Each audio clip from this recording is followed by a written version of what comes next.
हम जैसे देख पा रहे हैं आज का वेदर काफ़ी फॉगी है। तो हमें दो चीज़ें समझने की ज़रूरत है। एक होता है फॉग, एक होता है स्मॉग। जब हम गांव छोटे शहरों की बात करते हैं जहाँ पोल्यूशन का लेवल काफ़ी कम है तो वहाँ पे जो फॉग पाया जाता है। लेकिन जब हम यही मेट्रोपॉलिटन सिटीज़ में और बड़े शहरों में देखते हैं जहाँ पोल्यूशन का लेवल बहुत अधिक है तो वहाँ ये स्मॉग के रूप में पाया जाता है। तो स्मॉग जो होता है वो नुकसानदायक होता है। आंखों में जलन महसूस होती है, सांसों की प्रॉब्लम होती है, स्किन डिजीजेस होने के चांसेस होते हैं। जब स्मॉग की बात करते हैं तो कुछ ऐसी गैसेस हैं जो फॉग को स्मॉग में कन्वर्ट करती हैं, जिसमें सबसे इंपॉर्टेंट है nitrous oxide, sulphuric oxide, PM particles and ozone. आज हम बात करेंगे ओजोन और ओजोन परत की। Welcome to Bihar IAS. जब हम बात ओजोन गैस की करते हैं तो याद रखना है ये एक विषैली गैस है। जब हम इसको सांस के रूप में लेते हैं या ये इन्वायरमेंट में पाया जाता है सामान्य स्तर के रूप में गैस के फॉर्म में, जिसे O3 भी कहते हैं, तो ये एक विषैला गैस होता है जो एक तरफ विषैला भी है, दूसरी तरफ ये ग्रीन हाउस गैस भी है।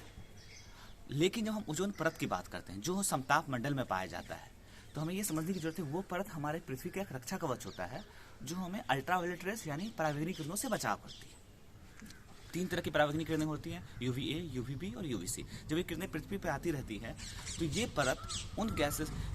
परत जो होती है वैसी किरणों को रोक देती है जो हमारे नुकसानदायक कम होती हैं और ये हमारे पृथ्वी की रक्षा करती है।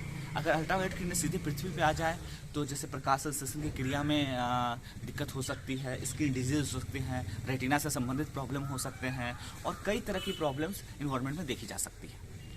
तो ओजोन परत हमारे लिए काफ़ी उपयोगी है। अब हम बात करते हैं जब ओजोन परत को नुकसान सबसे अधिक पहुंचाया क्लोरोफ्लोरोकार्बन ने, CFC ने। जब लगातार ओजोन परत पतली होती गई, जिसे सामान्य भाषा में बोला गया जो ओजोन परत में छेद होता है, ये एक छेद नहीं होता, ओजोन का परत पतला होता चला गया, तो इसके बचाव की जरूरत महसूस हुई। तो 1987 में एक इंटरनेशनल एग्रीमेंट हुआ जो अभी तक का सबसे सक्सेसफुल एग्रीमेंट माना जाता है इन्वायरमेंट के नज़र में, जिसे मॉन्ट्रियल प्रोटोकॉल कहा गया, जहां कहा गया CFC जो क्लोरोफ्लोरोकार्बन है इसके उपयोग को हम बैन करेंगे, यानी इसके उपयोग को सीमित करेंगे।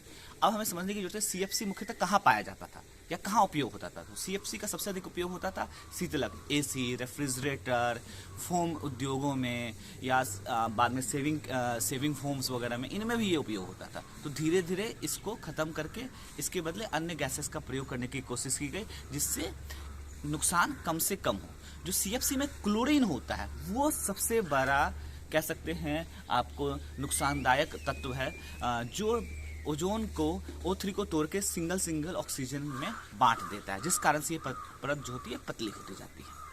तो लगातार कोशिश है जो इस ऐसी चीज़ों को जो इस ओजोन के खिलाफ नुकसानदायक है उनको पता करके उनके खिलाफ कार्रवाई की जाए, उनके उपयोग को सीमित कर दिया जाए। और ये हम कह सकते हैं मॉन्ट्रियल प्रोटोकॉल जो 1987 में बनाया गया था और 89 में ये लागू हुआ था, वो अभी तक का जलवायु से संबंधित या पर्यावरण से संबंधित सबसे बेहतरीन एग्रीमेंट है।